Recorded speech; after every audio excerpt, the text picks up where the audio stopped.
The President promised help is on the way, and today, help has arrived. 9 most terrifying words in the English language are, I'm from the government and I'm here to help. Somebody unvaccinated comes over on a plane. You say that's not okay. Somebody walks into Texas or Arizona unvaccinated, they're allowed to stay. Why? But that's not how it works. Like, we actually, no. I know that that's not what you guys want to happen, but that is what has happened. But that's not, it's not like somebody walks over and that's not how. That's exactly what's happening. Thousands of people are. Have any of the 42 illegal migrants on the terrorist watch list or no-fly list encountered on our southwest border been released into the United States? Ranking Member Jordan, as I mentioned before, I will provide that data to you with respect to the disposition of each one. I do not know the answer to your question. The Secretary of Homeland Security does not know the answer to the status of 42 individuals who came to our southern border illegally, are on the no-fly list and the terrorist watch list. You do not know of whether they are been released or not into the country. That's your testimony. Ranking Member Jordan, as I've said before, I will provide you the data. I yield back to the gentleman. That's amazing. Mr. Secretary, this is outrageous. At your oath of office ceremony on February 2, 2021, you said, quote, the mission of the Department of Homeland Security is to safeguard the American people, our homeland, and our values. On the website of DHS, it describes the mission. It says the Department of Homeland Security secures the nation's air, land, and sea borders to prevent illegal activity and is focused on securing our borders and keeping our communities safe. Sir, you're the 7th Secretary of Homeland Security in charge of the 3rd largest federal department in the United States and the largest immigration system in the world. You were given immense power and an absolutely critical responsibility.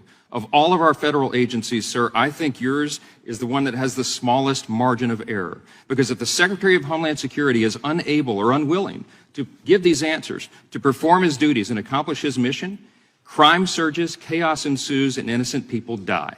Mr. Mayorkas, that is exactly what is happening on your watch. All of us have been down the border. We've seen this with our own eyes, and we are outraged. And so are our constituents and all law-abiding citizens in this country. They're outraged because of your deliberate and defiant policies. These are the documented facts. We have a literal invasion of lawless masses flooding over our border from more than 160 countries. The safety and security of the American people are being directly threatened, and innocent children, sir, are being abducted, assaulted, and murdered by human traffickers. Countless numbers of known terrorists and vicious gang members are clearly coming across our border and making their way into our communities all over the country.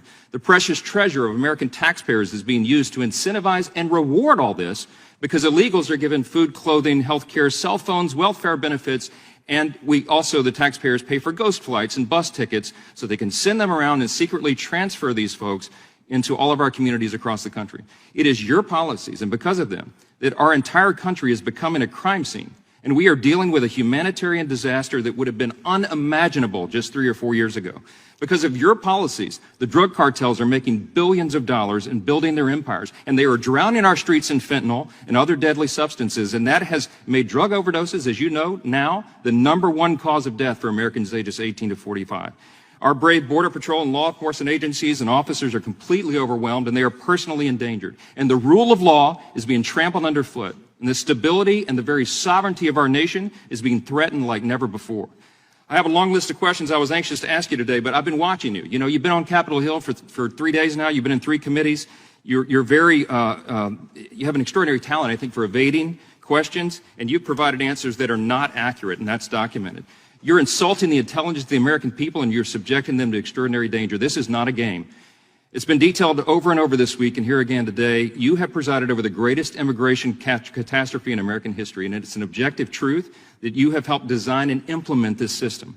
You took your oath of office in February last year, and by the end of the first year, ICE recorded the highest number of border crossings and the lowest number of deportations in history. Fact. You have stated publicly in direct defiance of our laws that, quote, being here illegally by itself is not enough to be removed, unquote. If DHS does not deport illegals, that is, apprehend and quickly remove people who cross into our country illegally, then we have no border security at all. We all know that after Title 42 is repealed, 18,000 immigrants a day are going to result coming over that border. It's going to be a total collapse of operational control. If people are allowed to simply walk in here and live and work and collect taxpayer-funded benefits and assistance for years upon years and maybe permanently, then in a very short period of time, we'll be totally overwhelmed. We'll be crushed by the sheer numbers and the weight of illegal immigration, and there will no longer be any border, any security here, any sovereignty at all. We won't have a country. I called for your resignation in July of last year and explained then that it had already become crystal clear that you were either unable or unwilling to do your job. But as has been said here today now, based upon the facts and the evidence, we've concluded you're doing this intentionally. It is despicable. I believe these are impeachable offenses. And, Mr. Secretary, my advice to you is to begin your search for a different career field very soon, because there will be an election and the American people will let their voices be heard on this, and we will be taking the majority. I ask unanimous consent to enter into the record a letter from 133 members of Congress to the Secretary expressing our concern that his actions in opening our border and inaction in enforcing our laws are endangering American lives. Without objection, in the time of the